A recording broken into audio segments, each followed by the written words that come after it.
السلام علیکم ورحمۃ اللہ وبرکاتہ۔ حامدن و مسلین اما بعد۔ عزیز طلبہ، امین النحو کے آن لائن درس میں آپ کا استقبال ہے۔ پچھلے دروس میں جو کچھ آپ نے اب تک پڑھا ہے اس کا خلاصہ اور نچوڑ یہ ہے کہ انسان کی زبان سے جو آواز نکلتی ہے، انسان جو بولی بولتا ہے اسے لفظ کہتے ہیں، جیسے قلم، جیسے قلم زیدن، جیسے الماء، جیسے ذہب، جیسے محمد رسول اللہ، جیسے اللہ خالق۔ انسان کی زبان سے جو آواز نکلتی ہے، انسان جو بولی بولتا ہے اسے لفظ کہا جاتا ہے۔ لفظ کے لغوی معنی پھینکنے کے ہیں۔ چونکہ انسان اپنے اندر کی آواز کو نکال کر زبان سے باہر پھینکتا ہے، اسی لیے لفظ کو لفظ کہا جاتا ہے۔ انسان جو آواز نکالتا ہے، جو بولی بولتا ہے، وہ یا تو معنی دار ہوگا یا غیر معنی دار۔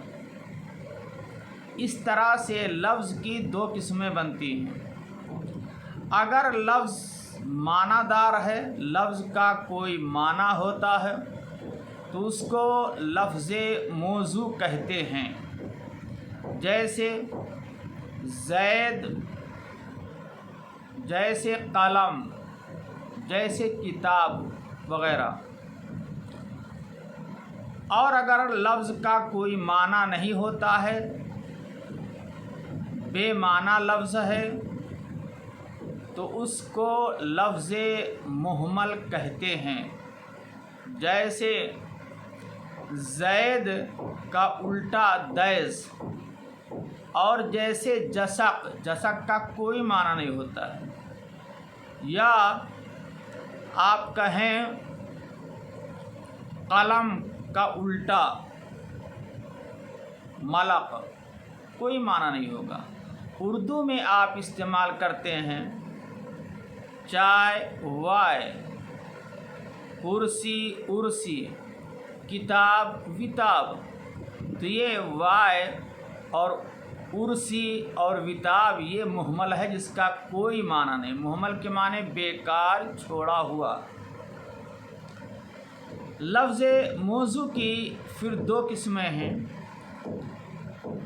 یا تو وہ لفظ جس کو انسان نے زبان سے ادا کیا ہے اکیلا لفظ ہوگا،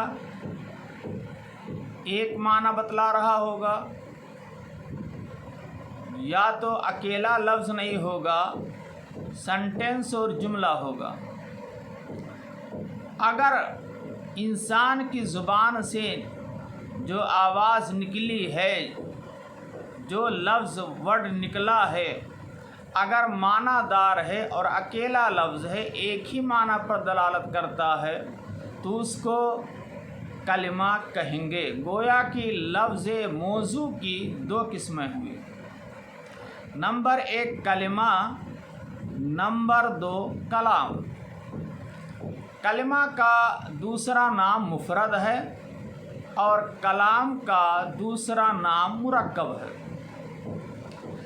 کلمہ ایسا لفظ جو اکیلا ہو، معنی دار ہو، جیسے قلم، جیسے کتاب، جیسے کرسیون، جیسے زیدن، جیسے ذہب، اور کلام اسے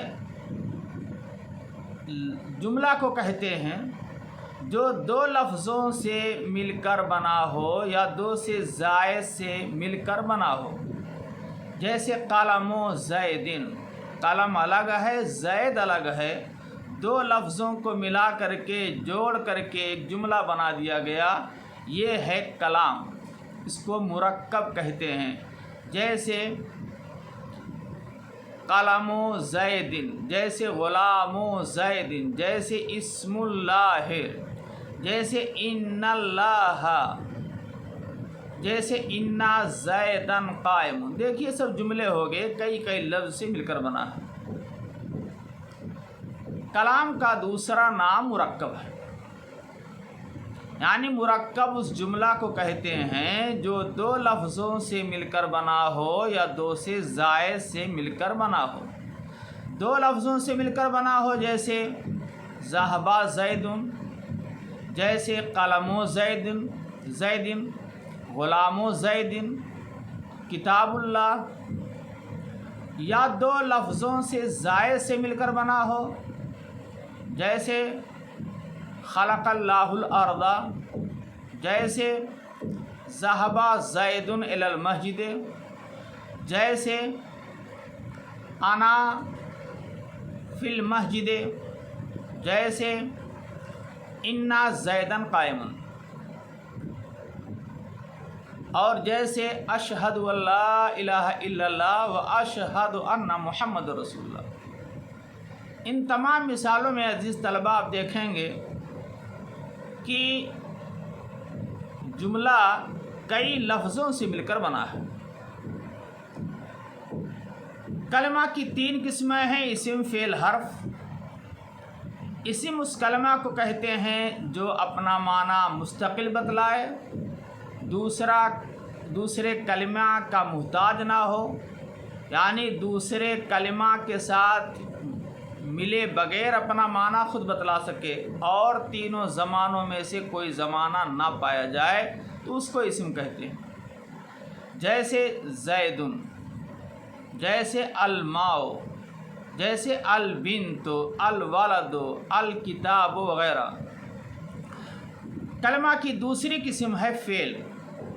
فعل اس کلمہ کو کہتے ہیں جو اپنا معنی خود بتلائے اور تینوں زمانوں میں سے کوئی زمانہ بھی پایا جائے، جیسے ذہب، وہ گیا زمانہ ماضی میں، یذہب، وہ جاتا ہے زمانہ حال میں یا جائے گا زمانہ مستقبل میں، اور جیسے ضرب، اس نے مارا زمانہ ماضی میں، یضرب، وہ مارتا ہے زمانہ حال میں یا مارے گا زمانہ مستقبل میں، اضرب، تو مار زمانہ حال میں۔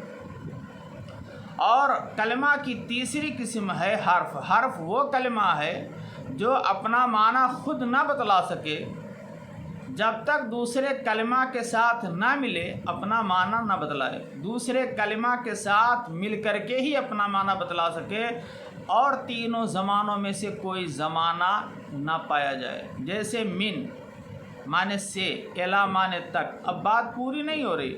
جب آپ من اور الی کو دوسرے کلمہ کے ساتھ ملائیں گے اور کہیں گے من بنارس الی دہلی، من بریلی الی لکھنؤ، من البیت الی المسجد، تو بات سمجھ میں آ جائے گی کہ بنارس سے دہلی تک، من البصرہ الی الکوفہ، بصرہ سے کوفہ تک، یا بریلی سے من بریلی الی لکھنؤ، بریلی سے لکھنؤ تک، یا من البیت الی المسجد، مسجد گھر سے مسجد تک، تو بات سمجھ میں آ جائے گی۔ تو کلمہ کی تین قسمیں ہوئیں: اسم، فعل، حرف۔ اسم اس کلمہ کو کہتے ہیں جس کے اندر معنی پایا جائے، زمانہ نہ پایا جائے۔ فعل اس کلمہ کو کہتے ہیں جس کے اندر معنی بھی پایا جائے، زمانہ بھی پایا جائے۔ اور حرف اس کلمہ کو کہتے ہیں جس کے اندر نہ معنی پایا جائے اور نہ زمانہ پایا جائے۔ عزیز طلبہ،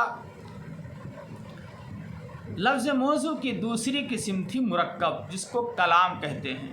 مرکب کی دو قسمیں ہیں: نمبر 1 مرکب مفید، نمبر 2 مرکب غیر مفید۔ مرکب مفید کو مرکب تام بھی کہتے ہیں، جملہ مفیدہ بھی کہتے ہیں، اور جملہ اور کلام بھی کہتے ہیں۔ مرکب غیر مفید کو مرکب ناقص بھی کہتے ہیں اور جملہ غیر مفیدہ بھی کہتے ہیں۔ مرکب کی پہلی قسم مرکب مفید، جس کو مرکب تام، جملہ اور کلام کہتے ہیں، اس مرکب کو کہتے ہیں کہ جب کہنے والا کوئی بات کہہ کر چپ ہو جائے، کہنے والا متکلم، بات کرنے والا متکلم جب کوئی بات کہہ کر خاموش ہو جائے، چپ ہو جائے، تو سننے والا جو مخاطب ہے، سننے والے کو کوئی خبر یا طلب معلوم، یعنی کسی واقعہ کی کوئی خبر یا طلب معلوم ہو تو اس کو مرکب مفید کہتے ہیں۔ جیسے جاء زید، زید آیا، خبر ملی کہ زید آیا، بات پوری ہے۔ کہا گیا ایتے بالماء، پانی لاؤ، طلب کیا جا رہا ہے پانی لانے کو۔ انا زیدن قائم، بے شک زید کھڑا ہے، بات پوری ہو رہی ہے۔ تو جب کہنے والا کوئی بات کہہ کر خاموش ہو جائے تو سننے والے کو پوری بات سمجھ میں آ جائے، بات ادھوری نہ رہے، مزید نہ سننا چاہتا ہو، بات سمجھ میں اچھی طرح آ جائے تو اس کو مرکب مفید کہتے ہیں۔ تو مرکب مفید کی تعریف عزیز طلبہ یہ ہوئی کہ مرکب مفید اس مرکب کو کہتے ہیں، اس سنٹینس اور جملہ کو کہتے ہیں کہ کہنے والا کوئی بات کہہ کر چپ ہو جائے تو سننے والے کو پوری بات سمجھ میں آ جائے اور کسی خبر یا کسی واقعہ کی خبر یا طلب اسے معلوم۔ مرکب مفید کو مرکب تام اور جملہ اور کلام بھی کہتے ہیں۔ اور مرکب کی دوسری قسم ہے مرکب ناقص، جس کو مرکب غیر مفید کہا جاتا ہے۔ مرکب غیر مفید کی تعریف مرکب مفید کے الٹا آپ کیجئے۔ مرکب غیر مفید اس مرکب کو کہتے ہیں کہ جب کہنے والا کوئی بات کہہ کر خاموش ہو جائے تو سننے والے کو پوری بات سمجھ میں نہ آئے، بات ادھوری ہو اور سننے والے کو کوئی خبر یا طلب معلوم نہ ہو تو اس کو مرکب غیر مفید کہتے ہیں۔ جیسے میں نے ایک مثال دیتا ہوں میں، انا زیدن، بے شک زید، بات ادھوری ہے۔ ان الکتابہ، بے شک کتاب، بات ادھوری ہے۔ ان اللہ، بے شک اللہ، بات ادھوری ہے۔ غلام زیدن، زید کا غلام، بات ادھوری ہے۔ قلم زیدن، زید کا قلم، بات ادھوری ہے۔ اس طریقے سے الولد الصالح، نیک لڑکا، بات ادھوری ہے۔ تو اس کو مرکب غیر مفید کہتے ہیں۔ عزیز طلبہ، مرکب مفید جس کا دوسرا نام جملہ اور کلام ہے، تو جملہ اور کلام کی دو قسمیں ہیں، نمبر 1 جملہ خبریہ، نمبر 2 جملہ انشائیہ۔ جملہ خبریہ اس جملہ کو کہتے ہیں جس کے کہنے والے کو سچا اور جھوٹا کہہ سکتے ہیں، یعنی خبر دینے والا جب کوئی خبر دے رہا ہے تو خبر دینے والے کو سچا یا جھوٹا کہنا درست ہو، کیونکہ جملہ خبریہ میں کوئی نہ کوئی خبر دی جائے گی۔ اگر خبر دینے والا خبر دینے میں، واقعہ بیان کرنے میں سچا ہے تو اس کی خبر سچی مانی جائے گی، اور اگر خبر دینے والا اپنی خبر میں جھوٹا ہے تو اس کی خبر جھوٹی مانی جائے گی۔ تو جملہ کی دو قسمیں ہیں، جملہ خبریہ، جملہ انشائیہ۔ جملہ خبریہ اس جملہ کو کہتے ہیں جس کے کہنے والے کو سچا اور جھوٹا کہنا درست ہو، جس کے کہنے والے کو سچا یا جھوٹا کہا جا سکے۔ اگر خبر دینے میں سچا ہے تو سچا کہا جائے، اگر خبر دینے میں جھوٹا ہے تو جھوٹا کہا جائے۔ اور جملہ کی دوسری قسم ہے جملہ انشائیہ۔ جملہ انشائیہ اس جملہ کو کہتے ہیں جس کے کہنے والے کو سچا یا جھوٹا کہنا درست نہ ہو، کیونکہ اس میں خبر نہیں دی جاتی ہے بلکہ کسی چیز کو طلب کیا جاتا ہے۔ جیسے میں آپ سے کہوں اضرب، تو مار، تو یہ مارنے کو طلب کیا جا رہا ہے، اس میں کوئی خبر نہیں ہے بلکہ مطالبہ ہو رہا ہے فلاں چیز کے کرنے کا، مارنے کا۔ تو اضرب، یا میں کہوں اشرب الماء، تم پانی پیو، تو یہ جملہ انشائیہ ہے۔ لا تضرب زیدن، تم زید کو نہ مارو، فعل نہیں جملہ انشائیہ ہے۔ حل ضربا زیدن کیا زید نے مارا، یا حل شربا زیدن کیا زید نے پیا، یہ استفہام ہے، جملہ انشائیہ ہے، تو جملہ خبریہ نہیں ہو سکتا ہے۔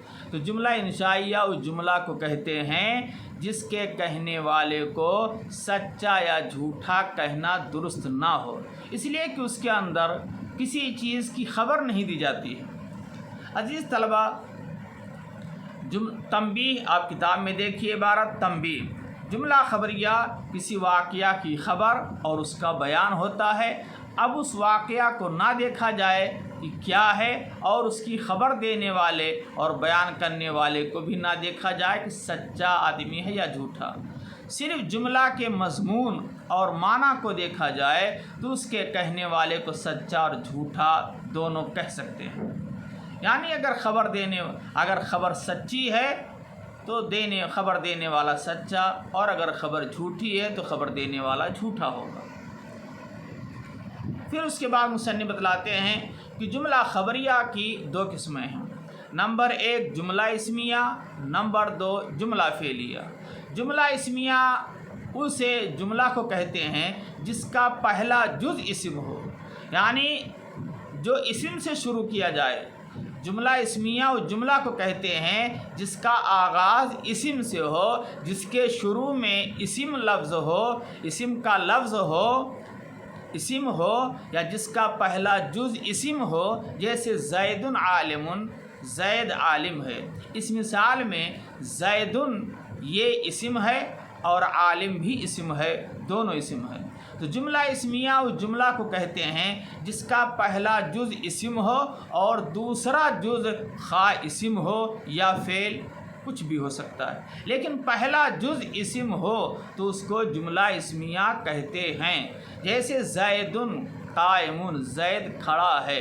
اس مثال میں زید اسم ہے اور زید مبتدا ہے اور عالم خبر ہے، تو زید جو ہے یہ زید بھی اسم ہے اور عالم بھی اسم ہے، یا دوسری مثال زید قائم کے اندر زید بھی اسم ہے اور قائم بھی اسم ہے۔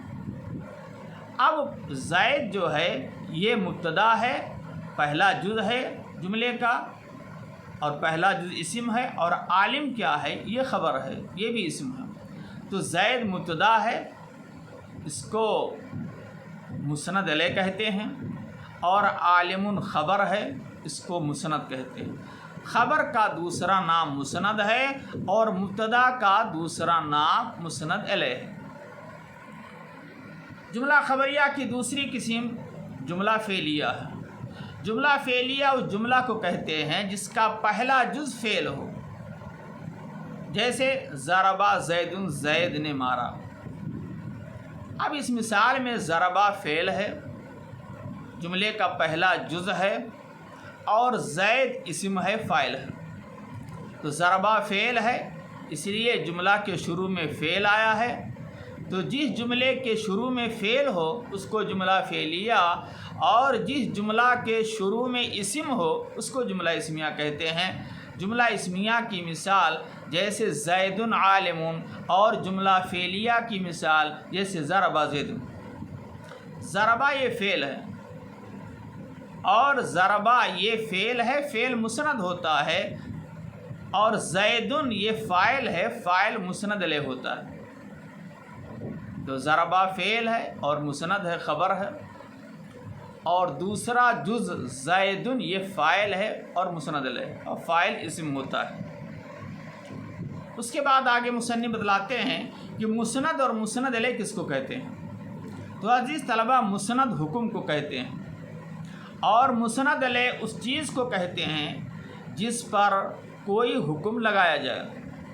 آپ اس کو دوسرے لفظوں میں سمجھ لیجئے کہ مسند اس کو کہتے ہیں جس کو دوسرے کی طرف نسبت کریں، اور مسند کو خبر بھی کہتے ہیں۔ خبر اس لیے کہتے ہیں کہ یہ پہلے اسم کے حال کی خبر دیتا ہے، اور مسند علیہ اس اسم کو کہتے ہیں جس کی طرف کسی اسم یا فعل کی نسبت کی جائے، اور مسند علیہ کو مبتدا بھی کہتے ہیں، اور مبتدا اس لیے کہتے ہیں کہ اس سے جملہ کی ابتدا ہوتی ہے۔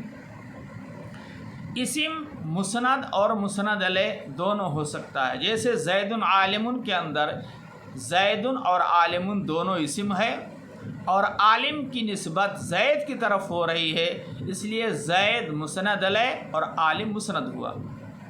تو اسم مسند اور مسند علیہ دونوں ہو سکتا ہے.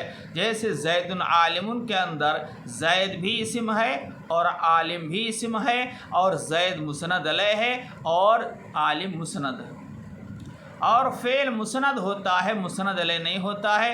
جیسے ضربا زید، اس مثال کے اندر ضربا کیا ہے؟ ضربا یہ فعل ہے اور یہ مسند ہے، اور زید یہ فاعل ہے، مسند علیہ ہے. تو اسم مسند اور مسند علیہ دونوں ہو سکتا ہے. فعل مسند ہوتا ہے، مسند علیہ نہیں ہو سکتا، اور حرف نہ مسند ہوتا ہے نہ مسند علیہ ہوتا ہے. تو عزیز طلبہ، آپ نے مرکب کی دو قسمیں پڑھیں، مرکب مفید، مرکب غیر مفید، اور ہر ایک کی تعریف آپ نے جانی، اور یہ بھی جانا کہ مرکب مفید جس کو جملہ کہتے ہیں اس کی دو قسمیں ہیں، جملہ خبریہ، جملہ انشائیہ. پھر آپ نے پڑھا جملہ خبریہ کی دو قسمیں ہیں، جملہ اسمیہ، جملہ فعلیہ، اور ہر ایک کی تعریف. اور اس کے بعد آپ کو بتلایا گیا کہ مسند کسے کہتے ہیں، مسند علیہ کسے کہتے ہیں. تو مسند حکم کو کہتے ہیں اور مسند علیہ اس چیز کو کہتے ہیں جس پر کوئی حکم لگایا جائے. جیسے زید عالم، اس مثال میں زید مسند علیہ ہے اور اس پر عالم ہونے کا حکم لگایا جا رہا ہے، اور عالم یہ مسند ہے. زید قائم، زید مبتدا ہے، مسند علیہ ہے، اور قائم خبر ہے، مسند ہے. تو آپ نے جملہ خبریہ، جملہ انشائیہ پڑھا. آگے مصنف رحمہ اللہ فرماتے ہیں کہ جملہ انشائیہ کی 10 قسمیں ہیں. جملہ انشائیہ کی 10 قسمیں ہیں. نمبر 1 امر. امر کا مطلب یہ ہوتا ہے کہ فاعل سے کسی کام کو طلب کرنا. امر کا مطلب فاعل سے کسی کام کو طلب کرنا. جیسے میں آپ سے کہوں اضرب، تو مار. میں کہوں اضرب زیدن، تو زید کو مار. تو آپ فاعل ہوئے، آپ سے طلب کیا جا رہا ہے مار. تو امر کا مطلب ہے فاعل سے کسی چیز کو، کسی کام کو طلب کرنا، جیسے اضرب تو مار. جملہ انشائیہ کی دوسری قسم ہے نہی. نہی کا مطلب ہوتا ہے فاعل سے کسی کام کے ترک کو طلب کرنا کہ یہ نہ کرو. جیسے لا تضرب، تو نہ مار، تو مت مار. اس کے بعد ہے استفہام. آپ قرآن میں بھی لا سکتے ہیں، لا تضرب، تو نہ مار، لا تقربوا الزنا، تم زنا کے قریب نہ جاؤ. اس طریقے سے استفہام. استفہام کا مطلب ہوتا ہے کسی سے کوئی بات دریافت کرنا، کسی سے کسی چیز کے بارے میں معلومات حاصل کرنا. جیسے حل ضربا زید، کیا زید نے مارا؟ تو اب یہاں سوال کیا جا رہا ہے، پوچھا جا رہا ہے کہ زید نے مارا ہے کہ نہیں مارا. اس کے بعد ہے تمنی. تمنی کا مطلب ہوتا ہے کسی چیز کے حاصل ہونے کی آرزو کرنا، کسی چیز کے حاصل ہونے کی آرزو کرنا. جیسے لیتا زیدن حاضر، کاش کی زید حاضر ہوتا. یا لیت الشباب یعود، کاش کی جوانی لوٹ آتی. تو تمنی کا مطلب ہوا کسی چیز کے حاصل ہونے کی آرزو کرنا. اس کے بعد ہے ترجی. ترجی کا مطلب ہوتا ہے کسی چیز کے حاصل ہونے کی امید کرنا. ترجی میں امید کرنا اور ترجی میں تمنی میں آرزو کرنا. تو ترجی کا معنی یہ ہوا کسی چیز کے حاصل ہونے کی امید کرنا. جیسے لعل امرن غائب، امید ہے کہ امر غائب ہوگا، امید ہے کہ امر غائب ہوگا. عزیز طلباء، تمنی اور ترجی میں بس معمولی فرق ہے. فرق یہ ہے کہ تمنی ممکن اور غیر ممکن دونوں چیزوں کے لیے استعمال کیا جاتا ہے. تمنی ممکن اور غیر ممکن دونوں کی ہو سکتی ہے، اور ترجیح کا استعمال صرف ممکن چیزوں کے لیے ہوتا ہے۔ لہذا لعل الشباب یعود نہیں کہہ سکتے ہیں کہ امید ہے کہ جوانی لوٹ آئے، اس لیے کہ جوانی لوٹنے والی نہیں ہے۔ جوانی چلی گئی، بڑھاپا آ گیا، اب جوانی لوٹ کر آنے والی نہیں ہے۔ اس کے بعد ہے عقود۔ عقود کا مطلب ہوتا ہے معاملات کرنا، لین دین کرنا، جیسے بعت و اشتریت، میں نے بیچا اور خریدا۔ جب انسان خرید و فروخت کرے گا تو بعت و اشتریت جب استعمال کرے گا، بعت فعل ماضی ہے اور اشتریت بھی فعل ماضی ہے۔ بعت کا معنی میں نے بیچا، اشتریت میں نے خریدا۔ جب بائع اور مشتری، خریدنے والا اور بیچنے والا جب خرید و فروخت کریں گے دکان پر، تب اس وقت بعت و اشتریت استعمال کریں گے اور اس وقت جملہ انشائیہ ہو جائے گا۔ لیکن اگر خرید و فروخت کے وقت بعت اور اشتریت استعمال نہ کیا جائے، انسان گھر پر موجود ہے، کسی کو بتلا رہا ہے کہ بعت میں نے بیچا یا اشتریت میں نے فلاں سامان خریدا، تو اس وقت وہ جملہ خبریہ ہو جائے گا، جملہ انشائیہ نہیں ہوگا۔ اس کے بعد ہے ندا۔ ندا کے معنی پکارنا، جیسے یا اللہ۔ اب یا اللہ کے اندر یا حرف ندا ہے اور اللہ یہ منادا ہے، یا زید، اے زید، یا اللہ، یا اللہ۔ تو جس جملے میں یا حرف ندا ہے وہ جملہ انشائیہ کی قسم ہو جاتی ہے۔ اس کے بعد ہے عرض۔ عرض کا مطلب ہوتا ہے مخاطب کو بہت نرمی کے ساتھ کسی چیز کے حاصل کرنے کی توجہ دلانا۔ عرض کا مطلب مخاطب کو بہت نرمی کے ساتھ کسی چیز کے حاصل کرنے کی توجہ دلانا۔ ہمارے محاورے میں اس کو درخواست پیش کرنا ہوتا ہے۔ آپ کہیں الا تنزلوا بنا فتصیب خیرا، آپ ہمارے پاس کیوں نہیں آتے کہ بھلائی پاؤ، یعنی آپ ہمارے پاس تشریف لائیں، آپ کا بہتر ہوگا، آپ کے حق میں بہتر ہوگا، آپ بھلائی پائیں گے۔ تو یہاں درخواست کی جا رہی ہے۔ عرض کے معنی درخواست کرنا، درخواست پیش کرنا، ریکویسٹ کرنا۔ اس کے بعد ہے قسم۔ اگر جملہ قسمیہ ہے تو جملہ انشائیہ کی قسم ہو جائے گی، جیسے واللہ لأضربن زیدن، اللہ کی قسم میں ضرور بضرور زید کو ماروں گا۔ تو عزیز طلبہ اس مثال میں واو قسمیہ ہے واللہ، لہذا یہ جملہ انشائیہ کی قسم ہے، جملہ خبریہ نہیں ہو سکتا۔ اس کے بعد ہے تعجب۔ جملہ انشائیہ کی آخری قسم ہے تعجب۔ تعجب کا مطلب ہوتا ہے کسی ایسی چیز کو معلوم کرنا جس کا سبب پوشیدہ ہو اور حیرت میں ڈالنے والی۔ فعل تعجب کے دو صیغے آتے ہیں، ما افعل اور افعل بھی، جیسے ما احسنا اور احسن بھی، دونوں کا معنی یہی ہے کس قدر حسین ہے۔ ما احسنا زیدن، زید کس قدر حسین ہے، یا احسن بھی، کس قدر زید حسین ہے، زید کیا ہی حسین ہے۔